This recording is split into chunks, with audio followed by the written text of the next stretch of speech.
Hello and welcome to episode number 55 of the Gamers Tavern. This week we're joined by Robert Morris to talk about parody and homage games. You know, those game systems that make fun of the tropes of another property out of love of the material, or were created as a way of paying tribute to those films, movies, books, games, TV shows, and more.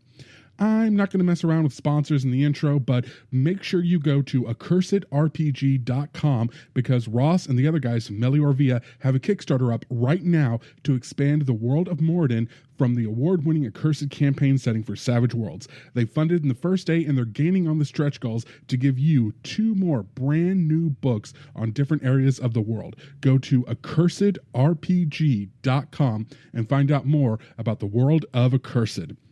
And I'm in a bit of a hurry to get this episode up because we're about to start our live stream over on Twitch in just a few minutes, actually, after I post this episode. And it's going to be a new episode of Gamers Tavern Game Table Shadowrun Plot Resistance. If you want to watch live, it's on Friday evenings at 7:30 p.m. Central Time.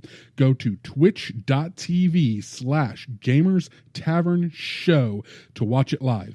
And if you miss out, you can check out the archives on Twitch for about 2 weeks, or you can go to our YouTube channel at youtube.com/meetinatavern. With that said, grab a drink at the bar and take a seat at the table in the corner as we get started.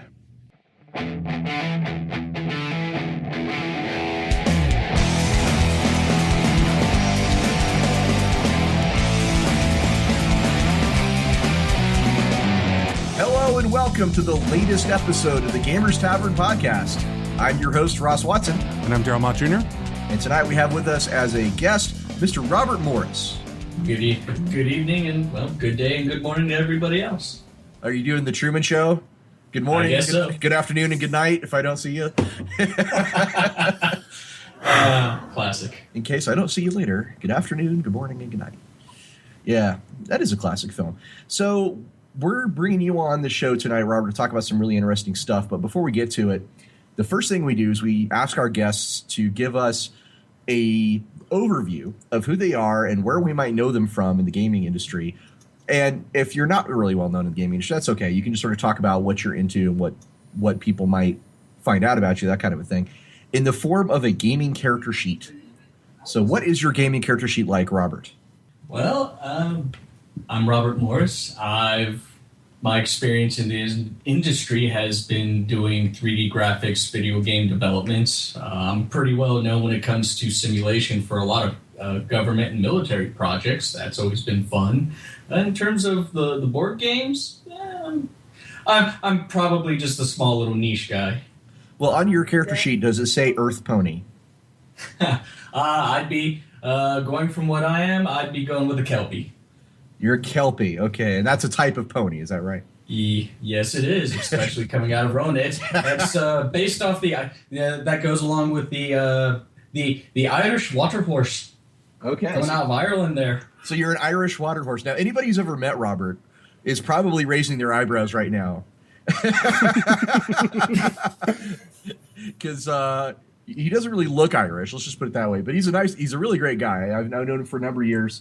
With the crowd in Maryland, which is my old gaming group with Michael Serbrook, who's been on the show before, special guest and friend of the show, and who else is in that group? Nestor Rodriguez, Stephen Furlani, a bunch of really great guys who have gone on to do some interesting things. And now you are on to do an interesting thing. Anything else you want to tell us about your gaming character sheet?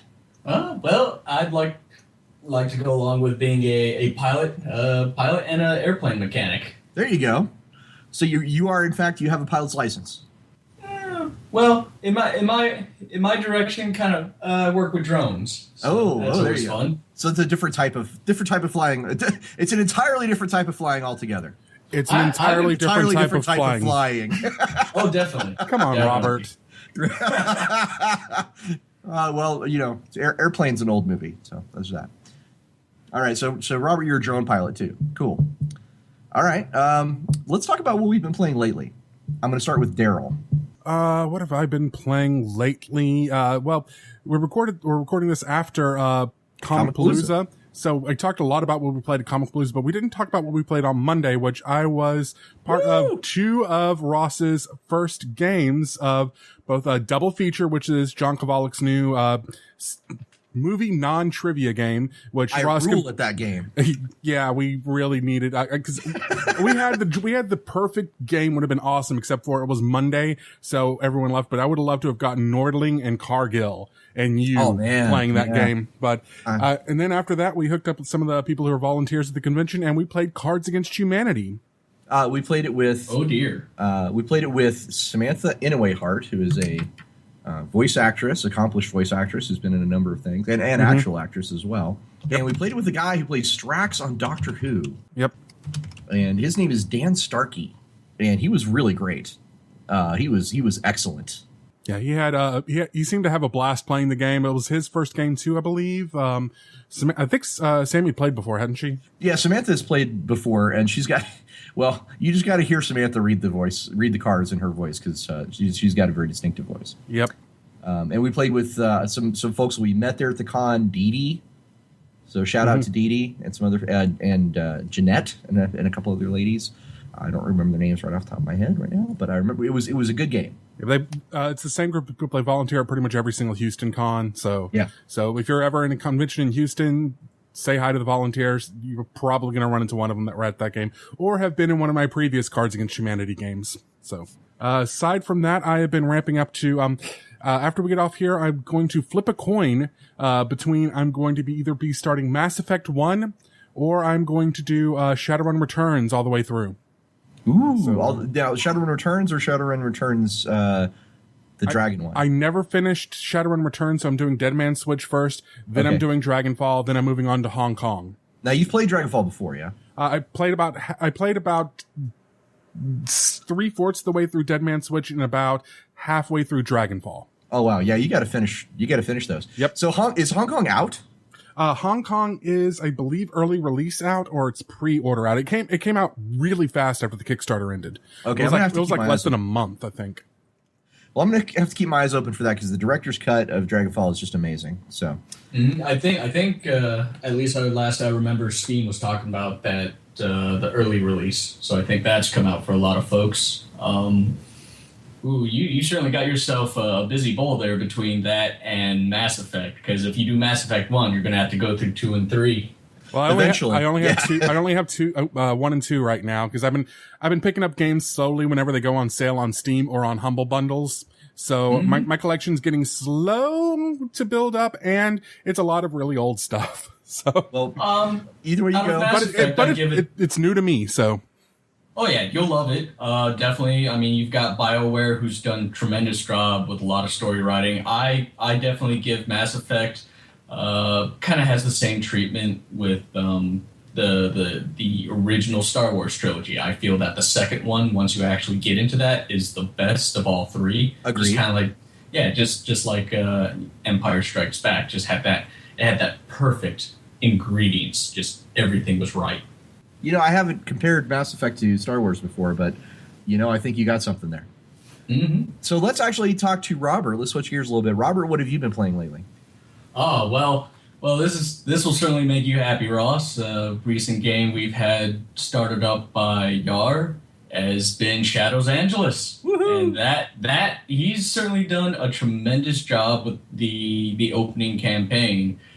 He's decided to go one step above entity wolf spiders and upgrade to bear spiders to make things a little more exciting for us. So and there's certainly not enough flame. There's no flamethrowers in all of Angelus that can solve this problem. Okay, so it's an in joke for the listeners. It's an in joke about the flamethrowers, because Shadows Angelus is a dark cyberpunk future setting where you play cops fighting demons. And this guy we're talking about, who's the GM, his name's Yar. He is he wanted flamethrowers, and he didn't see why the department wouldn't issue him one. And I had to kind of put my foot down and say, listen, police do not carry flamethrowers. Well, police fighting demons, maybe. Well, here's the best part. He got back at me, though, because in the second campaign we played, his character was a pyrokinetic. Oh. Well, if I can't have the If I can't have the flamethrowers, I'm gonna be a flamethrower. You're right. You're absolutely right. Okay, sorry, listeners, we got kind of carried away there, but oh no, but it's certainly been an amazing series. I mean, for me, if anything, it really reminds me of way back in the day. I remember reading a series called Silent Mobius, and it just has that beautiful touch to it. It's Shadows Angeles is very heavily based on Silent Mobius. So very nice. All right, anything else you've been playing lately? I've got a Pathfinder game based on the Kingmaker campaign setting, and that's been. I've got a rather crazy set of friends, so the game itself gets really, really hectic. That's for sure. I don't know if we're actually going to ever be able to get someone crowned as a king. We might end up accidentally having regicide, and it's totally not going to be our fault, but it seems to be the trend with our decisions. Nice. Now, correct me if I'm wrong, but Kingmaker is the inspired by, speaking of the topic of the show, but inspired by Birthright campaign, Adventure Path. Am I right on that? It's an adventure path inspired by Birthright. Yeah. Yes. Yeah. I mean, the whole idea of a lot of exploration, and once you've got enough land, you must define a ruler. And like I said, I mean, it's got potential for really allowing anything to happen, but at the same time, it's all up to the group that you have, because everybody has a different idea of exactly what the happy ending should be. I'm really interested in Kingmaker. If they come out with a collected edition of that, I would be all into it. I definitely would be. Oh, people throw money at that. That is for sure. See, my problem is I kept finding it in bits and pieces, and I have, I think, probably 3 or 4 different pieces of it, but I don't have the whole thing. Mm-hmm. But I'm excited. And let's talk about me for a second. Ross, what have you been playing lately? Well, I'm glad you asked. I haven't, since Comicpalooza, which we just got back from, as Daryl was talking about, I haven't played anything just yet, although tomorrow we are going to go play Shintar, which is a Savage Worlds high fantasy setting that my friend Sean Patrick Fanna created. It's very, very fun and exciting, and I'm looking forward to that tomorrow. And I have also started up playing one of my Steam games that I've kind of been putting off and haven't touched in a while. It's called Valkyria Chronicles. Are you familiar with this, Robert? For me, oh yes, I've been in love with the Valkyria Chronicles series. It kind of has a lot of the aesthetics that I like when it comes to adventures, and I'm only truly ever sad that we never got to. Well, let's see. I think 2 never came over, and 3 was like a PS Vita or PSP or one or the other, but we never truly got the sequels that we deserved on the console. Well, I'm playing it for the first time through Steam, and I'm enjoying it quite a bit. So I'm having to kind of push myself away. I'm not going to play it anymore. I got things to do. It'll sap you in. Yeah. All right, so that's what we've been playing lately. Let's talk about the next fun thing that we like to do. Is called Tavern Tales. In the Tavern Tales section, we're going to ask our guest to give us a story of a memorable die roll. And given that the topic tonight is going to be about homage games and parody games and things of that nature, maybe you can tell us a memorable die roll from Roan. Ooh. Oh, wow. Let's see. First, start out by saying what Roan is for the listeners, actually. All right. Roan is inspired by My Little Pony, and it definitely takes in from games such as Crimson Skies for a lot of the folks who remember that fun insanity of airplanes and high adventures semi in a 1920 the war the World War I aces, the Roaring Twenties as they called it. Yeah. So we have ponies flying fighter craft. Is that right? Essentially, with the way the system was built out, it allows for Indiana Jones-like adventures, or Where Eagles Dare, Kelly's Heroes, The Dirty Dozen, or Crimson Skies. A lot of just adventure all across the land. All right. So what's a good memorable die roll from this game? Ooh, let's see. Well, this is me sitting on a GM side, and it's always that moment of when it comes down to really giving the players something epic, and then you get probably the worst roll possible. I would say if I'm picking the right character, this role totally got Hemmel shot. No little inside joke for folks is one of our guys just has he will absorb the bad mojo of everybody else at a table, and when he rolls, it is tear inducing. You cry tears as you look and go, this is the moment, and you ruined it. And it was one of those moments that this actually came with testing out a lot of the flight mechanics and everything else, and I had players playing around, and we were working with one of the airships, and finally just had the airship designed perfectly well done. Everything was going good, and with the way the system works out, I had one of the players coming at me, and he had himself just the equivalent of a British Spitfire in terms of the plane he had. And so here I am with this battleship, and my defenses against the pea shooter, I could have not rolled any worse. And he essentially had strafed his plane right across the bridge, taking out a couple of the command units that were in the bridge. Gone. I'm just sitting here going, I can't believe the dice did this to me. So, sometimes the big bad comes out and the heroes just smack it around like a redheaded stepchild. Oh, it's certainly a moment of, really? Did that happen? No. Wait, does the GM get a mulligan? Now, does Roan use its own system?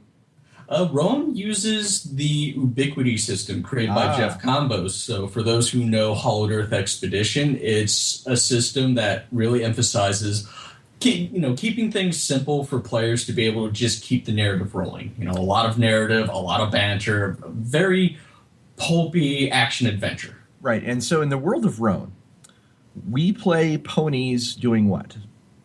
All right, so the world of Roan, you play ponies that have recently reestablished their nation. The nation essentially is called Rowan. Now, neighboring countries they have are like the canines who are based off of Canada, called the Canadians. You've got Griffins who are the Griffins are a mixture of I took the Germans and I took the Russian Bolsheviks and kind of crammed them together with a little bit of a Valhalla complex. Next to that, you have the Drakes, and the Drakes were originally the holders of what was called ether. Now, for those who know, ether was considered the essence of the gods, and they held on to this power, this magic. Well, big world war happened, and a cataclysm came about. The regular ponies that were generally, yes, they were sentient, but they were pretty much earth ponies. Suddenly just this cataclysm happened, and you suddenly had the split of the multiple races. You had, for those who are fans of My Little Pony, they already know their Pegasi and their unicorns. People have made up the bat ponies from a few episodes that they've seen, and I've added the addition of the Kelpies along with their allies that they have, who are the zebras. So this actually had all began as a game that was supposed to work with a friend of mine named Urban Meadows, a game he had called Bug Legacy. Partway through, life had gotten more busy that he had to focus on the card game. So when you've already written about 90 pages, you don't want to just let it go. And so I turned around and began reworking the history. I love World War I and World War II history. I love Indiana Jones, The Dirty Dozen, and everything. I said, let's start working this together.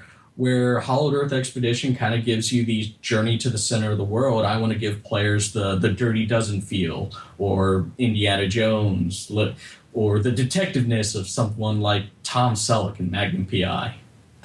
Okay. Well, so this is a game that is obviously taking inspiration from, it's a homage to My Little Pony, specifically My Little Pony Friendship is Magic. Oh, indeed. Right.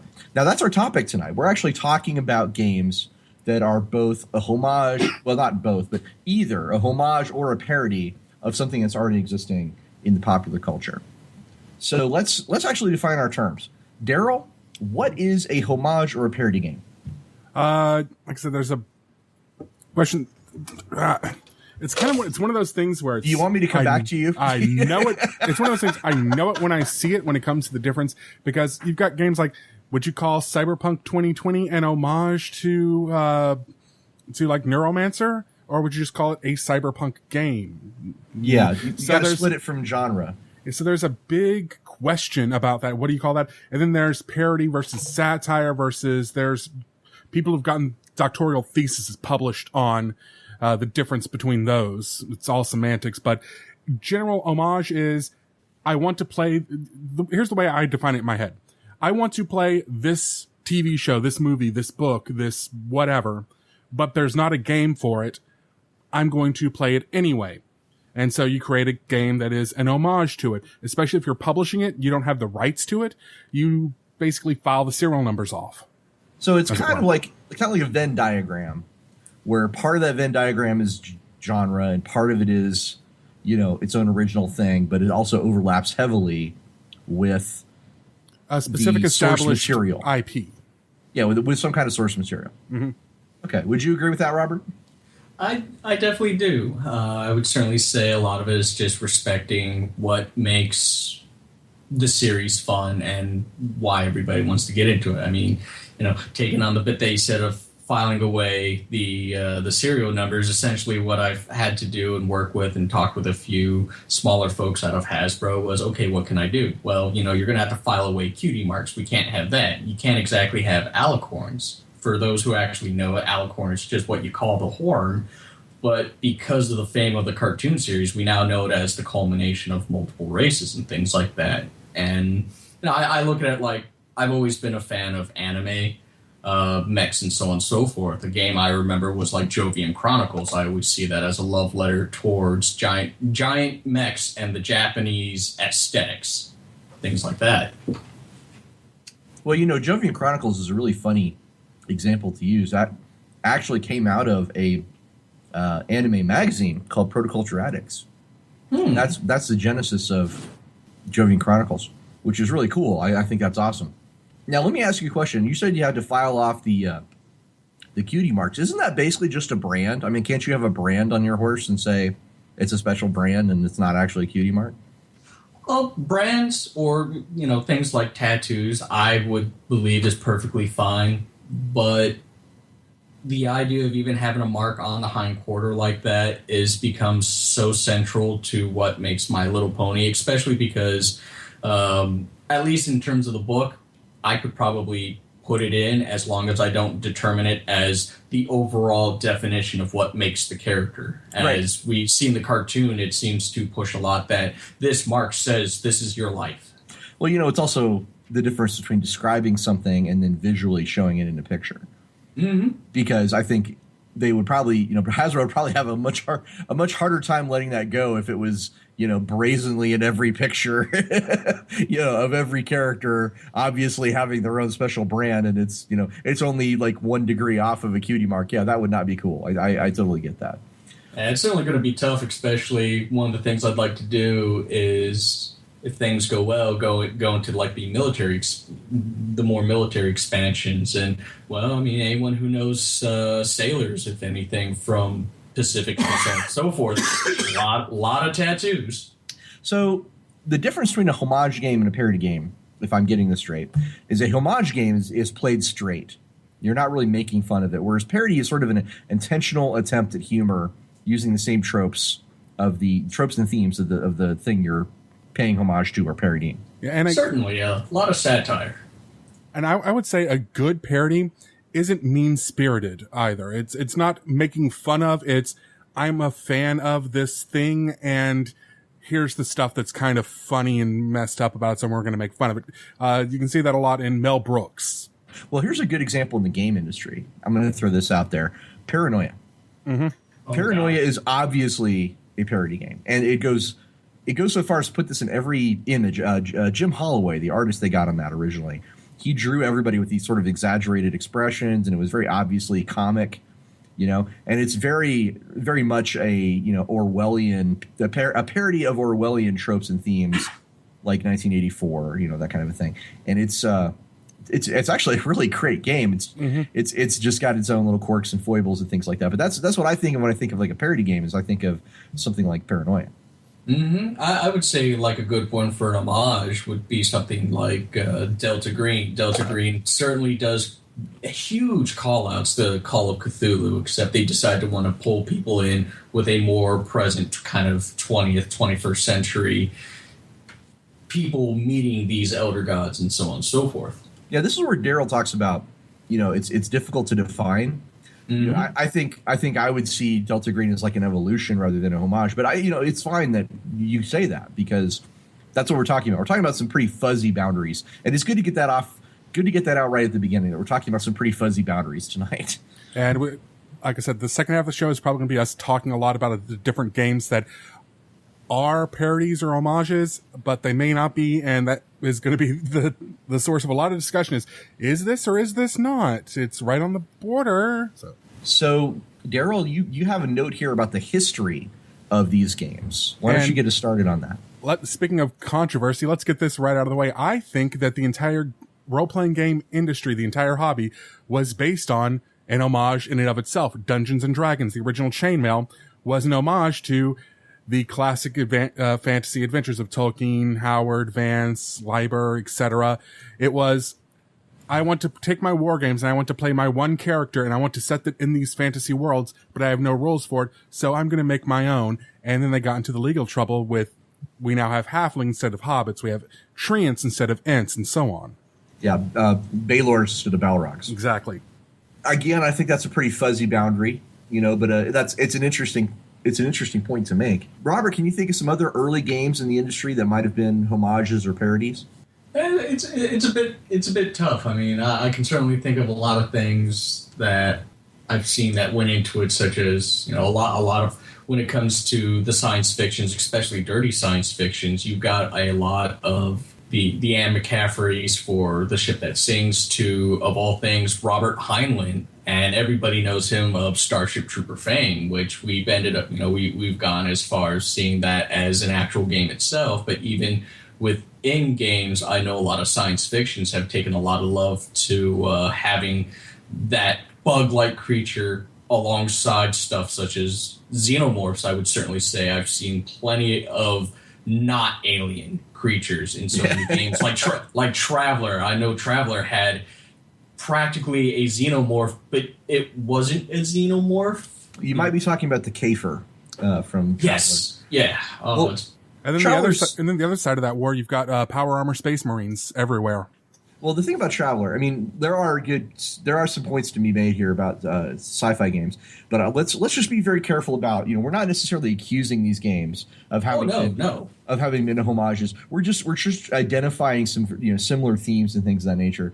Like Star Frontiers and Traveler are both rooted, I think, in a lot of the same tropes and themes from hard sci-fi like Heinlein and Asimov and Arthur C. Clarke. But at the same time, they're also influenced by things like Star Wars, right?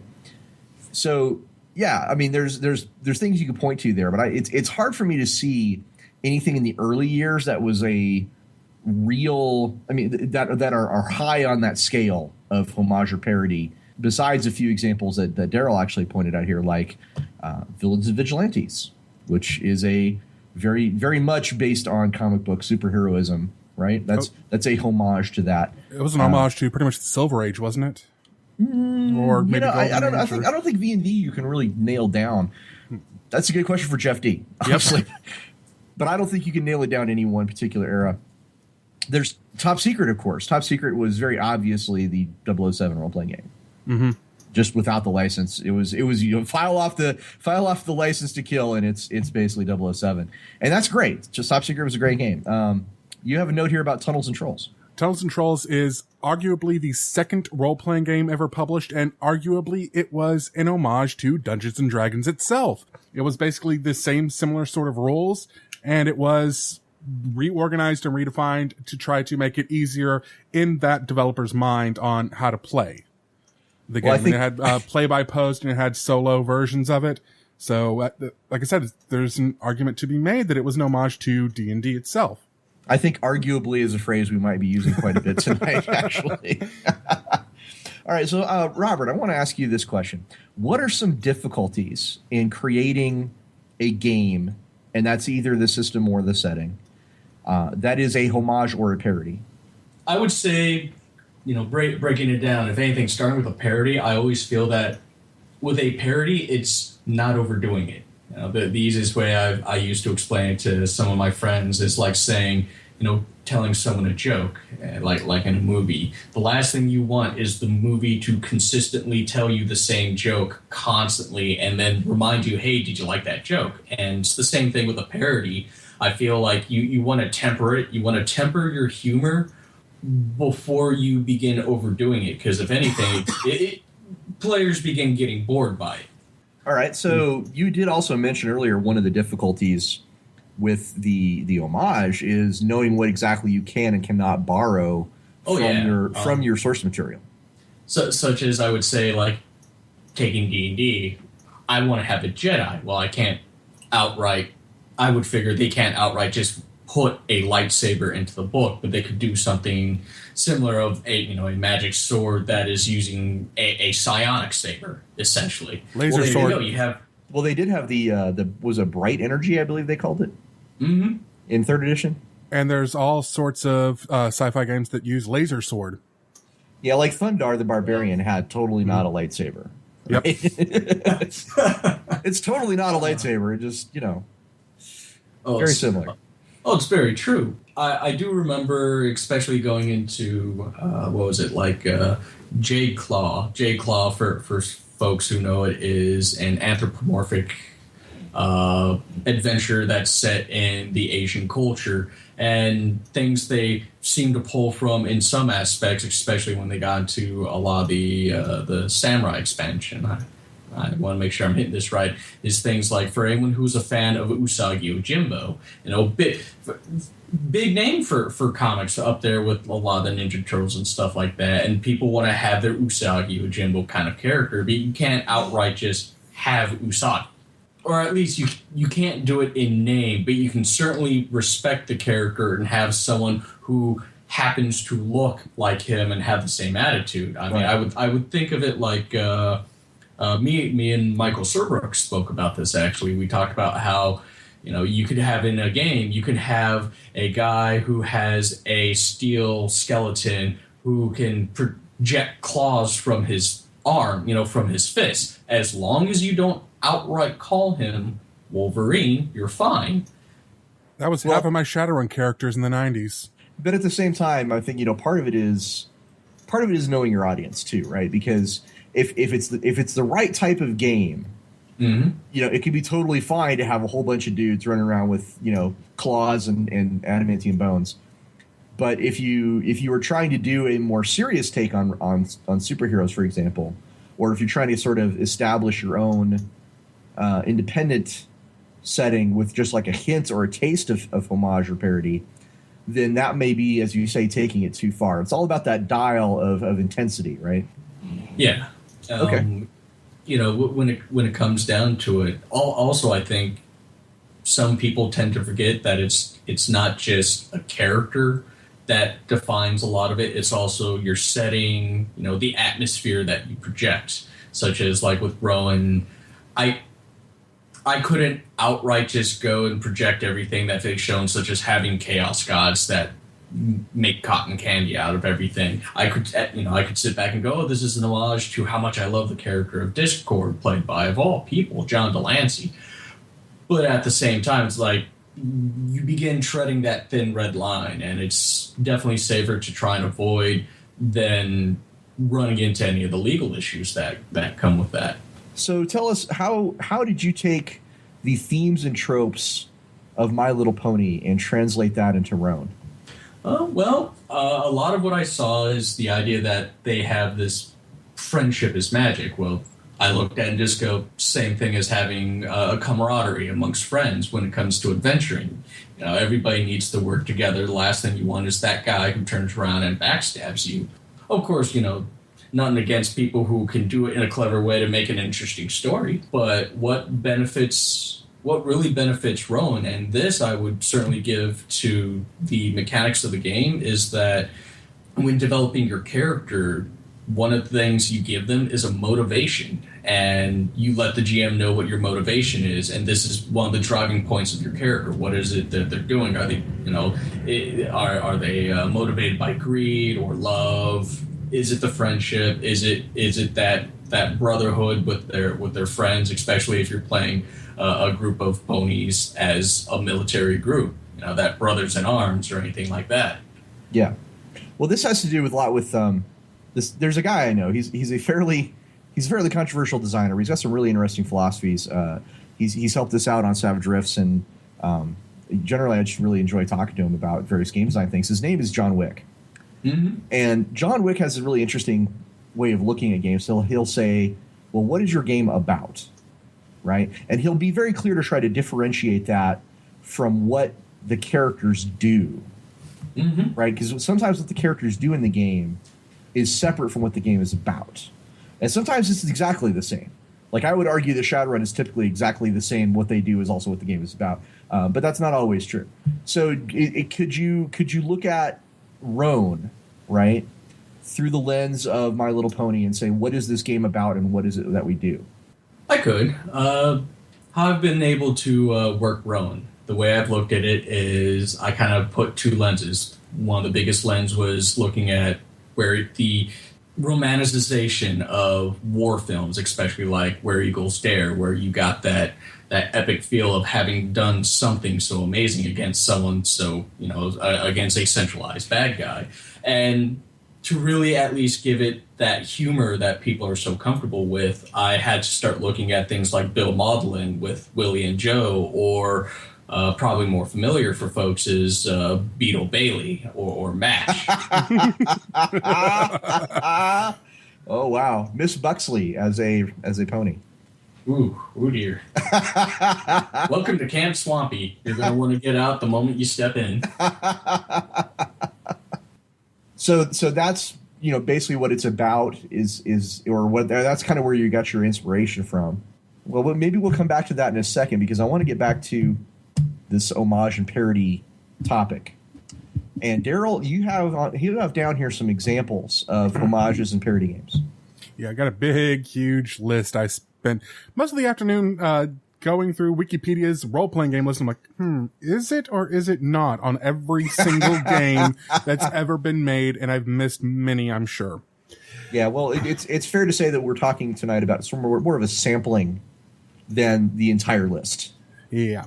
There's one that actually isn't on my list that I'm hoping Ross can help me remember. I think it's one that's just coming out. It's like trench coats and sunglasses or something like that. It's trench coats and katanas. That's the one. Yeah, that's Lenny Balsara's game. Yep, that's it. And a game with a name like Trench Coats and Katanas, I was a little confused because my thought immediately went to Shadowrun. Uh-huh. But Lenny set me straight. Trench Coats and Katanas is a sort of parody game about the early 90s Vampire the Masquerade experience. Yeah, that's what I was describing. It's taking all those over-the-top, I want to say inspired by, but actually I think it was the other way around, but Matrix and Underworld, sort of really dark leather everything, katanas everywhere, and... Oh, yeah, the Matrix and Underworld came out way after all of this. So, way after. So us gamers were ahead of the curve on that one. Every so often, what can I say? So you're talking about Trench Coats and Katanas. I'm going to throw another one out there. There was a game by the Guardians of Orders, part of their Big Eye Small Mouth line. And Big Eye Small Mouth, on its own, is pretty much obviously a homage to anime games. Yep. Or anime in general. But this one game that they put out was called Cute and Fuzzy Seizure Monsters. And that is very obviously Pokemon. Could also be applied to Digimon as well, but it's not quite as popular as Pokemon. Pokemon/Digimon, the role-playing game, that is exactly what that is. There's, of course, Cartoon Action Hour, which is every Saturday morning cartoon ever made. Mm-hmm. What's some other ones, Daryl? Spycraft is a pure homage to that sort of 60s style James Bond, spy gadgets and everything. It has almost nothing to do with real intelligence work and everything to do with being suave and debonair and martinis shaken not stirred and I've got a laser in my watch sort of stuff. I think one I'd throw up there that certainly is an homage to a genre is hopefully I'm hitting the right nail, is All Flesh Must Be Eaten for those who really want to have a good time with zombies. And it just gives you a whole slew of the many style of zombies that you can enjoy. All Flesh Must Be Eaten was actually on that early, we jumped on the zombie thing very, very early. Yep. It was prior to Walking Dead. So yeah, very much so. It was also, I think it was either around the same time or before the Dawn of the Dead remake that kind of brought zombies back in a way. It was on the, I don't know exactly when, but it was on the forefront of all that. I mean, let's not go too far down that path forward. Let's get back on the main path here. Teenagers from Outer Space. This is very obviously the harem anime, high school anime game. Which surprised me whenever I actually looked at it. The original book. Didn't have that manga anime style to the artwork at all. So that's why it always threw me. I always thought it was more of just from the title alone, I always thought it was more 50s outer space monster movies. But no, it's Rama One Half and basically everything Rumiko Takahashi did. Yeah, it's definitely that. It's also, I mean, Lum. I mean, that's one of Takahashi's. Tenchi Muyo came out in 1987. So, there you go. But it is and yes, the original cover, by the way, it doesn't look anything like it in the manga, but it's very much that. Okay, so macho women with guns. There you go. That is another one. Feng Shui. Very much Hong Kong action theater. There was a game called Hong Kong Action Theater, if I remember right. Yes. There's Toon, very obviously based on cartoons. Yeah, that was Cartoon Action Hour was more about the adventure action cartoons of the 80s, yes. While Toon was pure straight up Warner Brothers and MGM Looney style, Tunes. Yeah. Very Looney Tunes. Chuck Jones and yeah. Another one, and I'd certainly say this one hits it for wrestling fans who want to go all out was Lucha Libre Hero.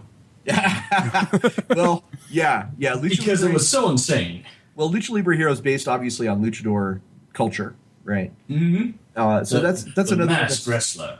It's a little on that fuzzy side for sure. I think Conspiracy X, which was based on I think the X-Files. Pretty much, yeah. I was reading. I was like, why? This is X-Files, the game. Come on. Well, and for the listeners, again, this is just basically a sampling. It's not the full list, but it's to give you an idea of the kinds of things we're talking about. Is these, these ones we've been all talking about for the most part are homages. Mm-hmm. Very few of these were actual parodies. Macho Women with Guns, obviously, yeah. That's obviously a parody, right? There's one our international listeners may know about because this is never actually translated in English, but I found this in the research. It's called Alshard. It's a Japanese game that's basically the same thing we're talking about, but it's for Final Fantasy. That's sort of traditional fantasy meets mecha. Ooh, okay. Like Escaflowne maybe, or not or quite. Xenogears. It's looking at reading it and looking at the artwork. It is straight up Final Fantasy. It's not like mecha, like getting into giant suits and fighting. Like mecha, like just machinery is everywhere, but at the same time, there's still fantasy elements. It is straight up like Final Fantasy 6, 7, 8, 9. Definitely. Yeah, definitely sounds like, if anything, more like 6. Because I'll certainly say when it came to 7 and onwards, the technology, it wasn't that it was just there, but technology was so ingrained into the rest of the world when it came to like mechs and helicopters and jet ships and things. Yeah, whereas exactly. like 6 and before was the more mythical airships that flew like what I'm remembering, the Red Wing airships of Final Fantasy IV that needed special glitter dust to be sprinkled on them, which allowed them flight. And this conversation should go out to all the game companies out there. You might want to look at licensing and translating this game because there seems to be a market. I think there certainly could be. While we're on the subject, I want to ask Robert. So, based on these things that we've discussed so far, what are the main themes that cross over from My Little Pony Friendship is Magic to Roan? What am I going to see in Roan that's very similar? I mean, you talked about this motivation idea for one, right? You mentioned maybe some of the monsters. Is that also true? Is there other things that we should see that are kind of crossovers or are related to the MLP show? Oh, in terms of monsters, I would certainly say a couple of them kind of lean towards a little bit of the pun in the name that they've got going, because one thing people have heard from MLP was, I think it was the Craggadile, based on the word, crag, like a giant crack in the wall. Was it the Craggadile or was it a Rockagator? It's kind of hard to remember because if there's one thing about My Little Pony is there's certainly a lot of puns that went in, and that's not even focusing on the landscape or the name of half the cities. But in terms of a lot of what's going in creature wise. I've got things such as the puddings. Definitely, definitely not like not like puddings out of D&D, but in the idea that I was semi-inspired of having something like the Parasprites, which are these little creatures that once they have just enough sustenance of some sort, a little bit of food, they multiply. Essentially, if anything, you could say Parasprites were an homage to the Tribbles of Star Trek. I was just about to say, that sounds like a Tribble to me. So you're saying, yes. So it sounds like what you're saying is like there's a very similar tone. Oh, very much. To Roan than to My Little Pony. So if you like the tone of the action and the adventure, if you like that sort of lightheartedness, you're going to find that in Roan. Is that correct?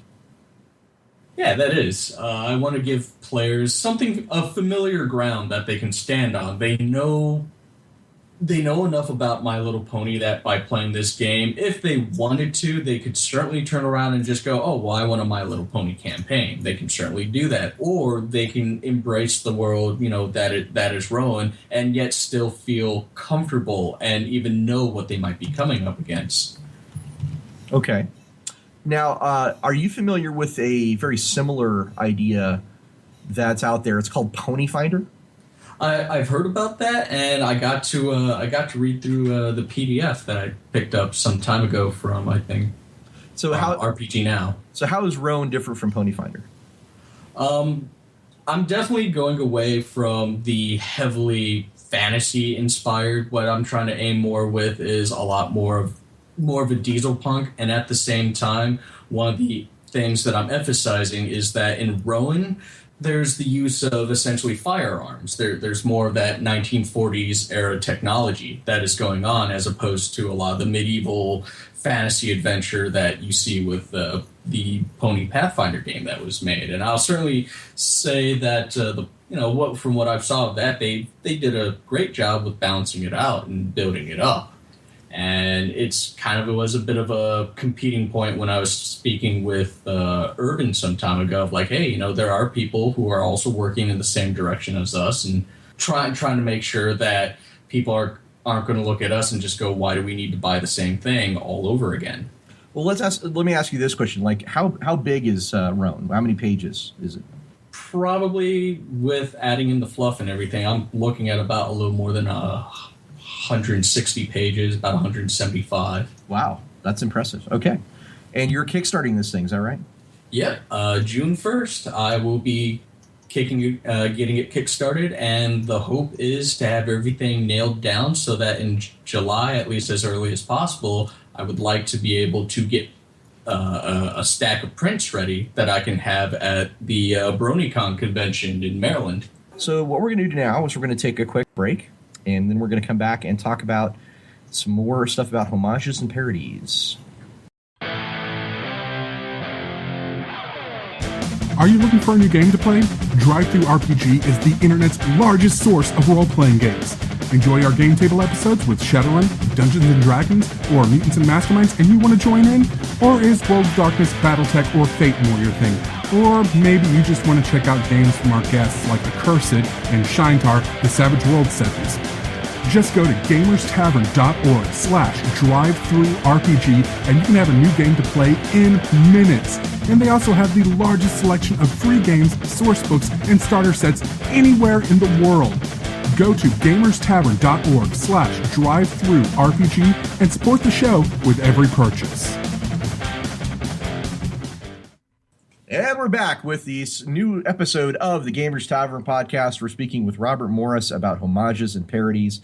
I was just having a little fun with Daryl on the break. Are you? When Daryl gets back, I'm like, I'm here. Yeah, as soon as Daryl gets back, I'm like, and I immediately start looking, oh crap, what's wrong with my equipment now? Don't do that shit, especially right after I just unpacked it. I'm sorry. I do apologize. Mediocre. Here's the thing. Daryl was exceptionally kind during the trip to Houston.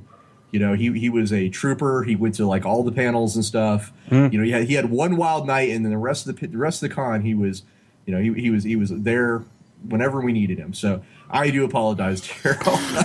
I thought it was fun. I'm already freaking out because I literally about 2 hours before we recorded, everything was still packed up from the convention. So I just unpacked everything and didn't have time to do a full test. I'm like, oh, shit, what's wrong now? Oh, God, don't tell me it broke. Yeah. All right.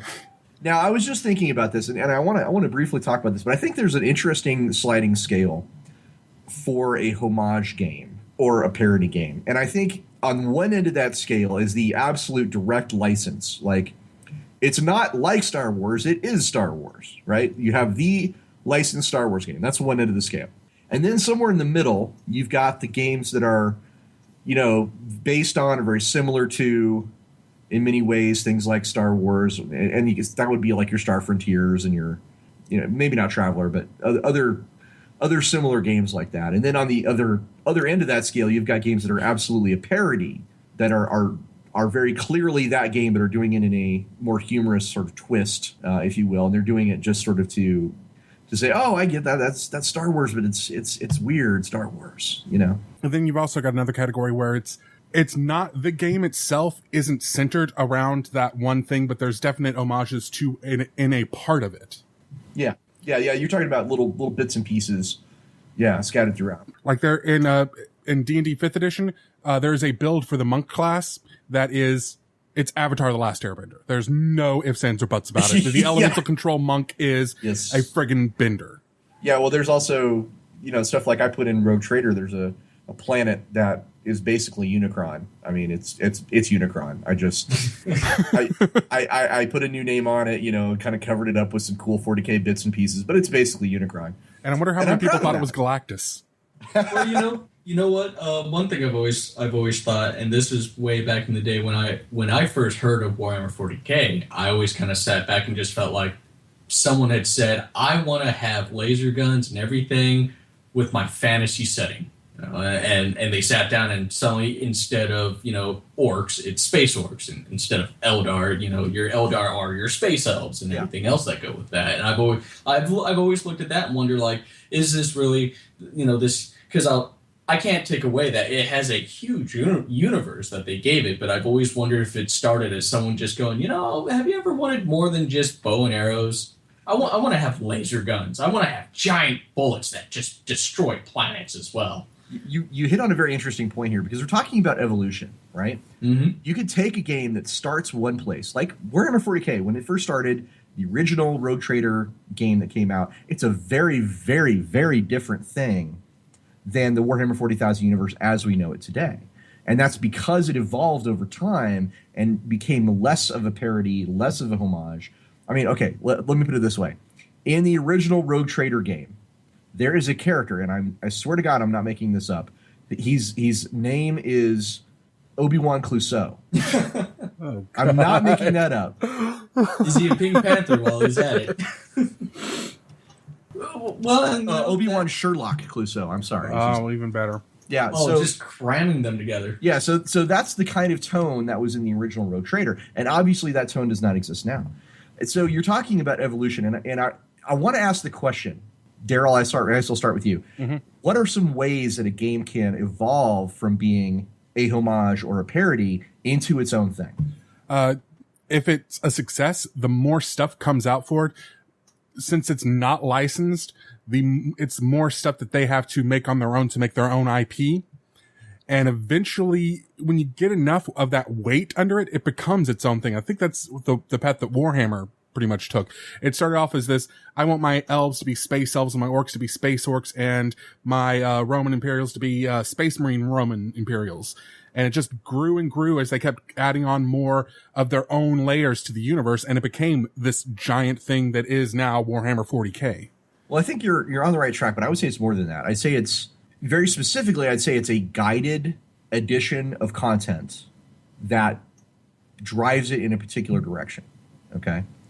And usually there's some kind of person that you can point to. Like on Warhammer 40K, you can point to Rick Priestley, you can point to Andy Chambers, you can point to Brian Ansell, right? These are all guys who have had big impact on what is 40K today, all the way up to now, nowadays, where you have, the head guys at Games Workshop who are still, driving that direction in a particular way. Jervis Johnson, for example.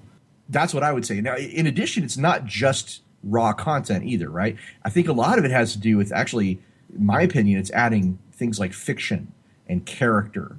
You're trying to establish that identity through particular types of content. Does that make sense? Can you make me care for your world? Yeah, I would definitely have to agree with that, because I feel like anytime especially having finally been able to have the fun and joy of experiencing Gen Con and seeing so many, so much content, so many different types of RPGs and things. One of the most important aspects to an RPG nowadays is sitting down and just going, not only do I see heart in our RPG, does the world make me want to play it? Do I really want to hop in? And I almost feel like it's the difference between being, say, given a documentary about Al Capone and then being told an amazing story about Al Capone, which is more likely to want to make me go, I want to be a gangster. I want to be a gangster, and I want to have a Chicago typewriter. It's curtains for you, see? Curtains, I tell you. Yeah. Shut up, MC. Yeah, I wholly agree with it, because I always feel like maybe people would disagree, but like Privateers Press, the War Machine series, when I first heard of War Machine, my first thought was, okay, so it looks kind of like a middle ground between Warhammer Fantasy and Warhammer 40K, because you're getting a lot more of the steam mechs instead of the Warjacks, as they're called, instead of the dreadnoughts and everything else. But then when I really sat down and popped open a couple of the Privateer Presses magazines and a couple of the playing books and read about the factions and stuff, you really start seeing like, no, we are not trying to just straight up be Warhammer 40K. We are our own universe, and here's why. It's really interesting that you picked the Iron Kingdoms, and the Iron Kingdoms is the setting for War Machine, Hordes, all of these different games that Privateer puts out. And all of that comes back to a single source. And what I think is really beautiful about this is that particular source is one guy's D&D campaign setting that he created back in the around the turn of the century. And the first products ever published, actually, by Privateer Press was a series of adventures for Dungeons & Dragons set in this world. It was called the Witchfire Trilogy. You can go out there and find it. And if you look at the Witchfire Trilogy, this is a good example again, you don't get the same feeling from the Witchfire Trilogy that you do from the later, from the current Iron Kingdoms. It's not super different. It's maybe not Obi-Wan Sherlock Clouseau different. Like the tone, I think, is there very much there. But almost say like the child, it certainly is the child of the mother, but the child doesn't really have the mother's eyes or something like that. Yeah, like you don't get the impression from the Witchfire Trilogy that warjacks are just everywhere, right? Mm-hmm. You don't get the impression that steampunk is quite so everywhere.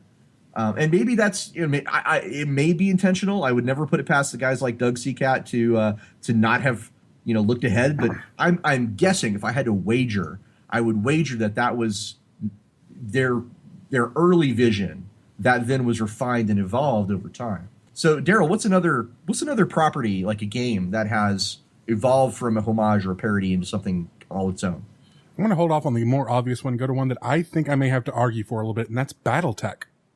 BattleTech. Oh, wow. Because in my opinion, the original Battle Droid started off as, I really like Macross, I really like Robotech, I really like Gundam. I want to play a war game set in that. Let me put rules together for it. Oh, hey, you've got a license for these images. Let me do that. And so you've got the Stinger and the Battlemaster, the Warhammer, all these mechs that were licensed images from anime. And then they couldn't use those anymore. And they also needed more mechs. And they brought in the clans and then the Inner Sphere Wars and the Second Wars, and all the other stuff that kind of built on top of that. Ended up making it where the mechs that you see in BattleTech that are coming out in the new technical readouts don't even have the same style as if you go back to the original 3025 technical readout. It's two separate design styles almost. Well, would you say a lot of it still follows along more closely now to the PC games when that exploded out? Because for someone like me, my experience with BattleTech was playing Mech Warrior when you had the choice between, the Jade Falcon and the Wolf Clan. Yep. It's a lot more. A lot of the designs look a lot more like the 3050 designs they did for the clans, in my opinion. But it seems like it's a completely different style than what it started with, and it's no longer really tied to that same anime inspired thing. But it's also not ignoring that past either. Well, what we're talking about is kind of two separate things. We're talking about the evolution of BattleTech as a setting, which we have a whole show on BattleTech, by the way. Which I think is going to actually air after this one. We recorded it before this one, but it's going to air after this one. Yeah. Let's just say for the listeners, we recorded a whole episode on just the BattleTech setting, so go listen to that. But separately, I think you're talking about the aesthetic of BattleTech. And I think we touched on this again very briefly in the BattleTech episode. But the aesthetic for BattleTech started out with a particular look. And unfortunately, I think this is kind of a weakness of BattleTech. Over time, I think that particular look has fragmented to the point where it's almost impossible to look at a specific mech and say that, or a specific giant robot, I should even say, and say, oh, that's a BattleTech mech. I don't know. I would almost say they still have a lot of unique mechs, especially because, when it came into Xbox and now we got the not the mass multiplayer game, but the growth of the multiplayer game today for BattleTech. Everybody, certain things like the Kit Fox and the Mad Cat, they have that iconic look. Yes, they do. Or the Atlas as well. Well, yes, they do, but just let's remember that the Mad Cat and the Kit Fox came out in the 90s. We're talking about over 20 years ago. I'm saying that in the last 20 years, there hasn't been any distinctive. This is BattleTech. I think you're touching on something else. There's kind of three segments of. There's the 80s version of BattleTech, which was the very mecha anime inspired version. Yes. Then there was the 90s version, which was the clan mechs, and that's when maybe the early 2000s was the clan mechs, and they started drawing more and more on those inspirations. And now there's the current crop of designs that are coming out. That's kind of a mash of all those together, and it's almost we're kind of running out of ideas here, guys. What can we do to make this one look unique? Well, let's not. That's my impression personally. Yeah. I'm not sure. No, that's fair. Let's just. We did 2 hours praising this game, so don't make it sound like I'm knocking it. Well, we're not. I don't want to go. I don't want to go too far down this path. So let's one more sentence about BattleTech, and then we'll cut it. Well, I would say at least. Maybe to shift towards another mech series would be like Heavy Gear, as opposed to BattleTech. Here's the thing. I think Heavy Gear did a much better job of maintaining a distinct aesthetic. You realize when you look at the... Yeah, I think it's very easy to look at a gear and say that is a Heavy Gear mech, generally speaking. I would certainly say if anyone ever has the chance of seeing from I believe it was the people who would later do the Starship Troopers animation series. Roughnecks. For the Roughnecks. They also worked on a Heavy Gear series. Do yourself a favor and don't see it. It is certainly not. It is. That makes me want to watch it more. There's no hate on this show, just to be clear. Essentially, it's Crusher in Star Trek who goes, "Hey, I found a mech, yeah." All right, let's. There's no hate on the show, so let's just move on. All right, but I think let's talk about probably the one that I think Daryl wanted to talk about. Yeah, I've been dancing around the elephant in the room. That is Hackmaster. Yes, which was very obviously a parody, right? The original Hackmaster was. It was a parody because it was, I believe, first edition D&D rules. Second. It was second. Well, I don't know. Let's very similar to first. Let's say that. Let's just go on with that. And first edition. The rules were heavily based on the game that they were playing in Knights of the Dinner Table, which was it was basically D&D, but with a lot more of the personality of the characters laid on top of it. So it was very much a parody of the game and the settings. Yeah, but it became a real thing. And as it started moving away, and especially I think what made it hit was the OGL. And after the time when they were an official setting, the Kings of Kalamar, I believe, was the name of it. Yes, Kingdoms of Kalamar was the official setting. Now, this is by a company called Kenzer Company, and they also do the Knights of the Dinner Table magazine, which is where this came from. And Knights of the Dinner Table magazine has spawned not one, but at least 2 games just out of the comic where the characters are playing it in the comic and people were like, wow, that sounds awesome. Why can't we play that? And Hackmaster was one of them where all these guys were like, wow, that sounds like a really fun way to play D&D. So they came up with Hackmaster. And now it's like in its 4th edition, I think. The current edition is the 4th edition, and it is it is no longer. It is a solid D20 style game. But it's its own thing. It's exactly. absolutely not D&D anymore. It's got a very unique feel. It's got a very unique system to it. And it's not when I'm talking about the system, there's still some humor in the game, but the system itself is not a joke. This thing is a good, solid. Yes. It is definitely one of my top 3 favorite D20 fantasy systems. Now, I want to say this. I think Hackmaster started out as a joke system. And I know that sounds weird, but I think it was a playable game that emphasized the humorous parts of an already existing game, like all the weird random charts that were in first edition D&D, all the weird, rules people came up with for honor, the and stuff extra like that. nuance, like, okay, now we're going to track the wear on your boot leathers. Yeah, stuff like that. And they brought that out. That was the joke. Like, that was in the game. You would find that on a page. And people liked it. I mean, I played it. I enjoyed it. But at the same time, I think they realized over after a while, they were like, we have something here, and we can. And this is an interesting thing. We're talking about like developing the system rather than the setting, right? But they developed the system towards a more nuanced, a more modern approach, and it's now very distinctly its own thing. You're right. It kind of sounds like a case, at least whenever I looked into a video game development, it was something that I like calling the chicken and the egg build.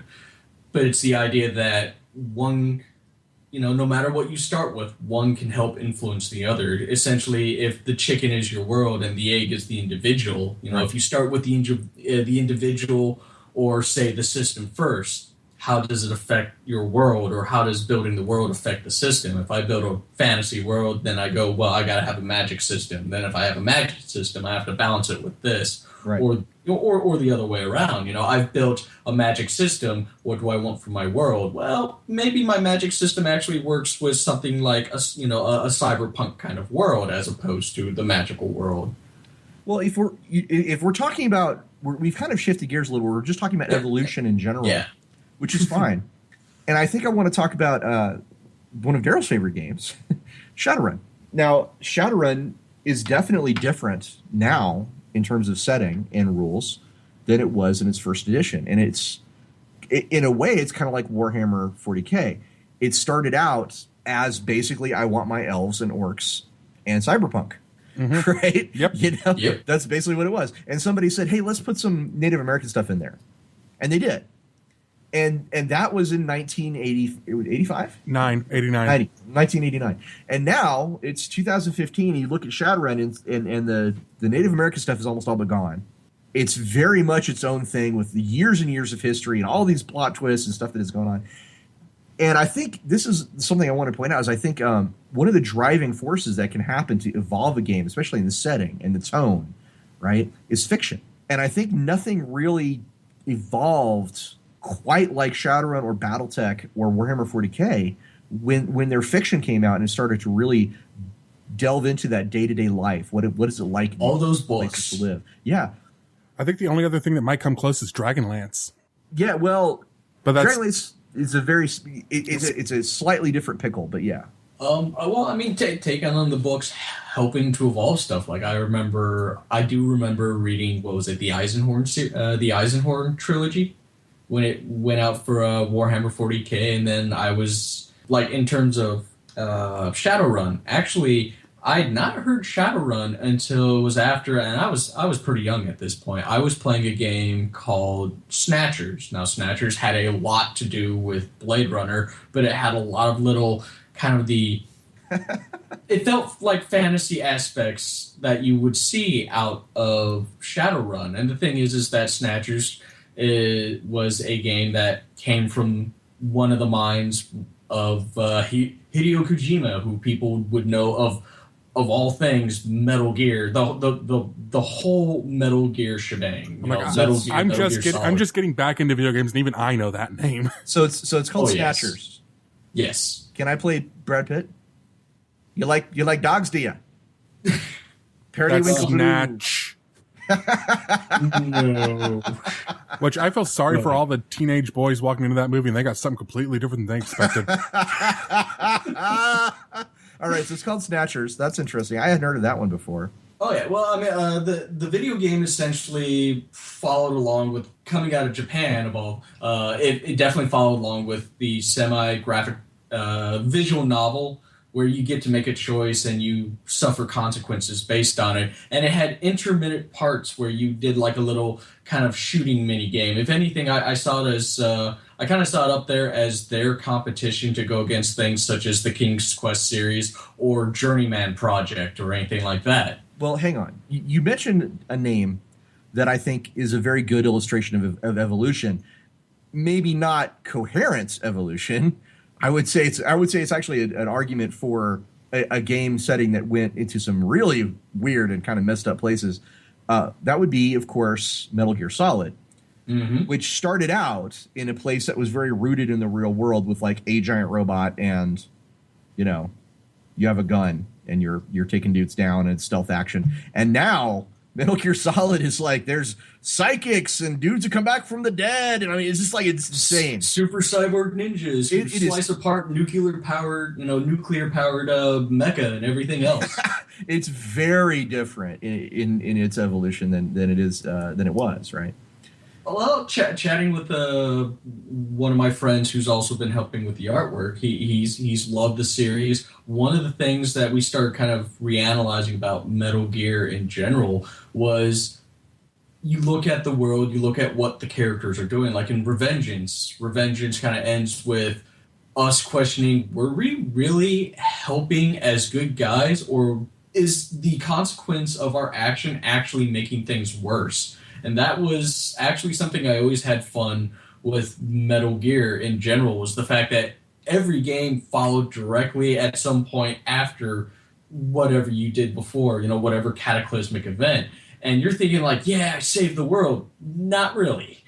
Sorry to burst your bubble. It's gotten worse, because from Metal Gear, you're told to essentially stop it was the fear of the nuclear war era that everybody had. And you went from that to, all right, I stopped the big bad. It's like, nope. As a matter of fact, you have a brother, and he's insane. He's going to do the same thing. You're like, all right, slap him down. We're fine. And we've actually just gone into essentially a world war that is run by industry. You're like, how did I get here? Well, I think there's some games that have benefited from evolution. I think there's some game settings that have not. I think some games have done well to sort of maintain and kind of stay true to their roots. And some games that have evolved so differently than where they began, it's both good and bad is what I'm saying. Like for Shadowrun, it's definitely good that it evolved and became more than what it was at the very beginning. And Daryl and I talked for hours and hours and hours about how much we love, some of the ways Shadowrun evolved and some of the things that had changed about it. And we've talked at length about some of the things that maybe went wrong in some other game settings and some other game systems along evolution. But I guess the question I wanted to ask is, what in your minds is the best part, the fun part about playing a game that is a homage or a parody? What's the core that you look for? I say for me, it's being able to play and actually essentially live through your character's experience of actually either being a spy or being the war hero or anything else like that, especially in that world. I've always, one I've looked at was, if anything, now it's not exactly what I would say homage, but it's at least it presents the example of game styles that I like. Is they have Dragon Ball Xenoverse. Now one thing is that some people who look at it just go, oh, you play the main character and you go through the game and whoop-de-doo. It's like, no. What's actually nice is you play as you play as yourself or whatever character you make, who's acknowledged by all those other characters. And I've always enjoyed that, where picking any setting or making an homage to another game, that you play alongside someone who is, you get to play with the not Luke Skywalker and you're helping him out. And by the end of the game, he turns and acknowledges you for everything you've done. And you're sitting there going, that was me. You say good job to me, So compared to just I was already ordained as the big superhero, whoop-de-doo. So does that mean in Roan there is a not Twilight Sparkle? Oh, there certainly could be. All right, but there's not. Is there a not Queen Serenity or something along those lines? That Oh, the princesses. Celestia, yeah, Queen Celestia, I guess. If anything, with the way Rowan has gone, takes a lot more of our world's culture in the way. One of the things that I've got with Rowan is because the idea is that they've separated as a race. They became all the varied races, but after the big war, they came back together and essentially gave birth to the United States. So their big motto is race divided, a nation united. Okay. So what about you, Daryl? What's the most fun or core bit about a homage or parody game? For me, it's about, those times you're watching a movie, you're reading a book, and you're just like, I want to be a part of this world, but of course you don't actually want to be part of any of these worlds because most fiction, the worlds are kind of dangerous. I do not want to live in the Harry Potter world. I'm sorry, in real life, but I would love to pretend to live in that world. However, there is not a Harry Potter role-playing game. I've got to go to, for example, I got to take Fate and make my own setting that's kind of similar. If I want to publish it, more power to me. If I want to play James Bond, pick up Spycraft. It's that idea, that inspiration of, okay, I've got a great idea for a character that would work great in this world that's on my screen, that's in my book, but I don't have a game to actually play that.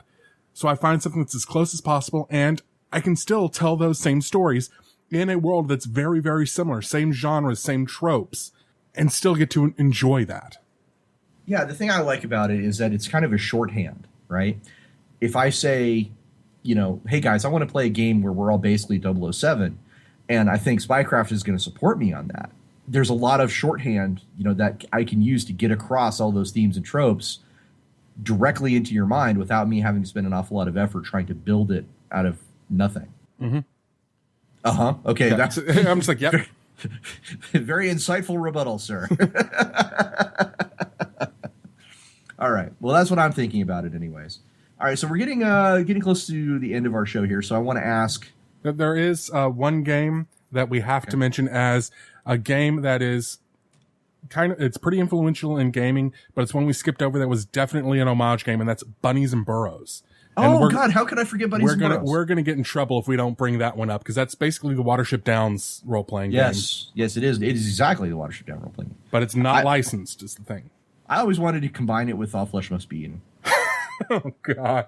You play zombie rabbits, killing Farmer McGee. But no, for real, yeah, absolutely. Bodies. Sure, Matt Keys would love that one. Bunnies and Burrows, yeah, that's old school. I haven't seen that game around in quite some time. And it still has a following out there, though. That would be like with GURPS or something. I think there was a GURPS, wasn't there? There was one that was kind of like that, but yeah, it's been out of print for a long time due to some rights issues. But hopefully, we'll see a new version. There's still a lot of people clamoring for it out there. Yeah, absolutely. And what I think is interesting is that you can look at some games and kind of figure out where they came from. It's like an archaeological expedition sometimes, by tracing back the origins of a game to its roots as a homage, as a parody. And I think you can even look at some games that are very creative and made big splashes. Vampire the Masquerade, right? That one actually, thankfully, had a nice little list in the back of the book of here is where we got inspiration from. Anne Rice, Laura Clay Hamilton, The Hunger. Right. Nightlife, obviously, is one of their inspirations. Mm-hmm. Although Nightlife was very much more a action game, it was definitely a different tone. Yeah, but there were some similar things there too. Like you look at Underworld, like the idea of this movie series called Underworld, and I'm like, wow, I can't imagine someone didn't look at a Vampire the Masquerade book or a werewolf book at some point, when they were making that. And there was a lawsuit. I was about to say there's a court decision or a settlement somewhere that's going to say whether or not that actually happened, but I think it's sealed. Oh yeah. So yeah, I mean, I think it permeates our industry, is what I'm getting at. Actually, suddenly remembering something. It was just kind of looking back at the shelf. I'm remembering Savage World, specifically with Deadlands. Yes. Deadlands certainly was. Someone said, you know what? You ever want to just be there with Doc Holliday, but really just throw in the supernatural? Let's do that. Well, I can actually tell the story of that origin. Mm-hmm. Shane Hensley was at a convention and saw a poster and it was a poster for a White Wolf product that was going to come out. Necropolis Atlanta. Right, which showed a vampire wearing a Confederate uniform. And that started things rolling in Shane's head about, like, I want to make a world where you can have undead cowboys. And once he got that going, that's when Deadlands kind of spun out of that wheel that had started rolling. So, yeah, Necropolis Atlanta. Thank you, Daryl. Sorry, that's actually in the Wikipedia now entry for Deadlands. So yeah, it's interesting where people get their inspirations. We talked a little bit about this at Comic Blues this weekend. All right, so let's dive into it. Daryl, what I want to start? Well, yeah, I'm gonna start with you. What are your final thoughts on homage games and parody games? Like I said, you're going to run across a wide gamut when it comes to quality in a lot of these things, because if you're looking at a licensed game, you know there's going to be at least some level of quality control on it, but with homage games, it's going to be all over the place. It depends on the license. Actually, really depends on the license, dude. Yeah, that too. There was a Dallas role-playing game. Well, yeah. There was a Tank Girl role-playing game. Well, nothing wrong with the Tank Girl role-playing game. That actually fits with it well. Dallas is a little bit of a different story, but the person that's seeking out the Dallas role-playing game probably isn't worried that much about quality control in the system and play testing, to be honest. I just wanted to be very clear.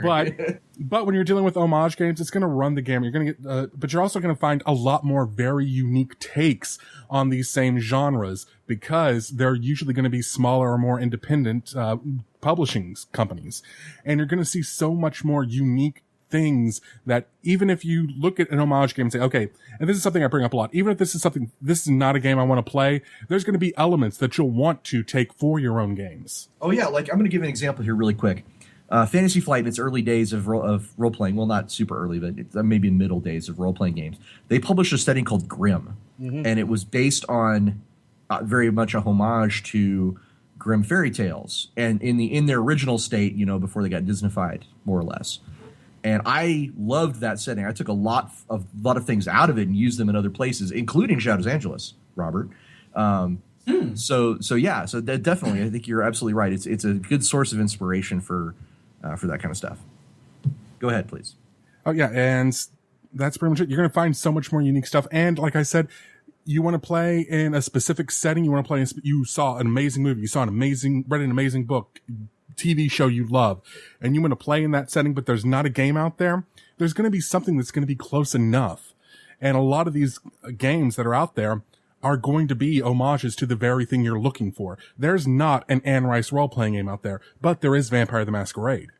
Well, and there's also universal systems, things like Savage Worlds, GURPS, Champions. I, of course, would champion Savage Worlds right now as being a very, very good one to use. The Ubiquity system that Robert's using for his game is another very versatile and robust system. So they're out there if you want to take something like that and turn it into a game. There's usually a tool set to let you do that. So, Robert, what are your final thoughts? Well, when it comes to homages and parodies, as much as I love being able to go into games, like I can see Cowboy Bebop and go, I want to be in that game. I want to make a game either based on that and roll with it. Or there was a role-playing game. There was? I'm sorry, it's called Bounty Head Bebop. Huh? I'm not making this up. Oh wow! Well, it was certainly going to knock on the door that one of the things that I had to look at myself and go, I can't cross this line. Is when it came to Rowan and certainly going MLP, the last thing I want people looking at it is going, oh well, you're just taking advantage of the market. You're just taking advantage of the fan base because what's your aim with doing this? And I kind of always felt that way when I see. New thing, like I'm not going to be surprised we see a whole slew of all things Mad Max pop out with an explosion of RPG books and things, or people who want to try and take advantage of a scenario in that setting. And, I feel like you're certainly going to find a gold nugget, but you're certainly going to find it in a whole lot of dirt that you have to dig around. Because it happens every time. And, we see that, especially, I would say, like today, Call of Duty, taking the PC game Call of Duty. Because of that game, everybody has had to have the Michael Bay experience in all these shooters and things like that. And, something that people kind of start arguing is going, well, who did it first or what made it better? And is this a trend that should, how long can you follow that same thing or constantly pull from, say, a TV show you loved or an anime or anything before people get tired of it, because I always feel like that's the last thing you want to see happen, is people getting sick of something because everybody's trying to take advantage of it. Okay, that's pretty interesting. Honestly, go ahead. Before you get to your last final thoughts, there is one more quick thing I wanted to bring up on the subject, and that is there's going to also be we're talking about a lot of stuff that's been printed, like actual published material. When you're talking about homage games, you're also going to find a lot of fan-created material out there. Like Pony Finder. Well, Pony Finder it still actually got a publication. It's on drive-through. I'm talking about people who just flat out, I created a Highlander. I've seen someone who's created a Highlander theme for World of Darkness, where they called it Katana's Immortal the Swords or something like that. I can't remember what it was, but this is from the 90s. But they basically took the World of Darkness rules and made a version of Highlander with it. And you'll see a lot of these things, especially in fan communities, where they're trying to they're seeing a gap. There's a game I want to play that doesn't exist, so I'm going to make what I can. I can't legally use this stuff because a lot of these sites get shut down quickly these days, especially. But you'll find a lot of these things where they're just passion projects. They're not trying to make money off of them too. Well, yeah, it's essentially, it's like the tabletop gaming industry's version of fan fiction. Exactly. And sorry for interrupting. So, Ross, what are your final thoughts about homage and parody games? Well, I think I said an awful lot about it already. I don't have much to add except to say I think they're really fun. I have several of them on my shelf. I find a lot of inspiration from them. I think there's nothing wrong with making a game that is a homage or a parody. I'm actually really excited about making a game that is a homage. That I have, like, one of my projects to do in the future is going to be a homage. Some of the things I've worked on that are my favorite are homages or parodies of things. So, yeah, I'm a big fan of the whole idea of riffing on someone else's cool thing and being creative with it, right? I guess I'm the champion of the whose line is it anyway for role-playing games. Just take someone else's idea, riff on it, make it your own, do something creative and cool with it. And I think there's nothing wrong with that. I think that's actually probably the genesis of almost every game is someone liking something and then making, their own particular take on that. So that's about all I have to say on that. All right, so we're going to talk to Robert about where we can find him on the interwebs and find out more about Roan. Pretty much, you can find me through Tumblr. I have two sites that go for me besides the Roan Tumblr, where I've been posting a lot of what I've done, a lot of the concept art that has been provided to me from many great artists. Another site is actually, I go by the game mechanic, because one of the things that I've had a lot of experiences in is the video game development field, from a freelance professional side to the contracting work that I do government-wise. This is experience that I try to pass on to everybody I can, because I've always feel that on one end, you never know who you're going to work with in the industry. That one guy you might give, a couple polite hints and tips, and hey, you should take a look at this. You might be working with him one day, and people remember when you do that, when you're there for them. And I always have that feeling of like, yeah, it's always nice, because I did have someone I met at Otakon of all places who came by and went, yeah, you Skyped with me about 2 years back. I remember you. And I was like, that felt kind of good. Is there a website for Roan? Yes, there is. And you can go to roanrpg.com, ROAN RPG.com. And that I've just built up, and I'll start supplying a lot of information there for the game setting as well as the Kickstarter. Okay. And now you have over 13 years experience as a artist and programmer and designer. Yeah, 3D artist. I'm always honest with that. I'm good at doing doodles, but right. And it's definitely my field. And you're the lead designer of Roan. You're the lead guy behind this. Yes, I am. Okay. Now, the Roan is based on the Ubiquity system. Is that right? Yes, it is. Okay. And do we need the Ubiquity? Is there a book we need to use to buy to play Roan other than Roan? The benefit of Rowan is everything you need to know will be within that book. Things I had to do was I had to make changes from Ubiquity in order to satisfy the gameplay that I'd like to be emulated in Rowan. One thing Ubiquity has is the pulp adventure of I can shoot a pistol at a tank and blow it up.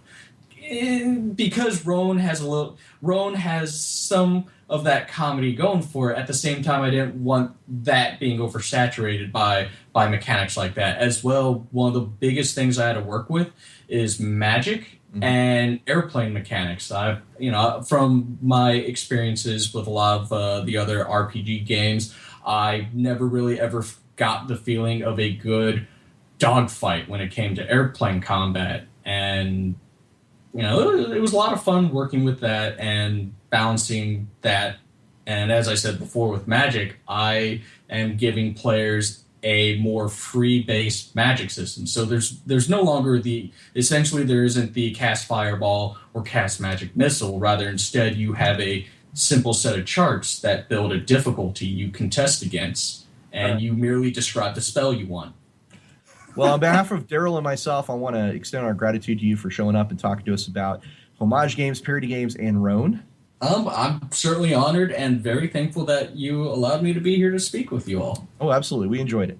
And to all our listeners, we have more premium content forthcoming. We have more stuff coming down the pipe. So that's that. And the bar is getting closed. So we're going to say, until next time, may all your hits be crits. All your hits be crits. All your hits be crits. All your hits be crits. All your hits be crits. All your hits be crits. All your hits be crits. All your hits be crits. All your hits be crits. All your hits be crits. All your hits be crits. All your hits be crits. All your hits be crits. All your hits be crits. All your hits be crits. All your hits be crits. All your hits be crits. All your hits be crits. All your hits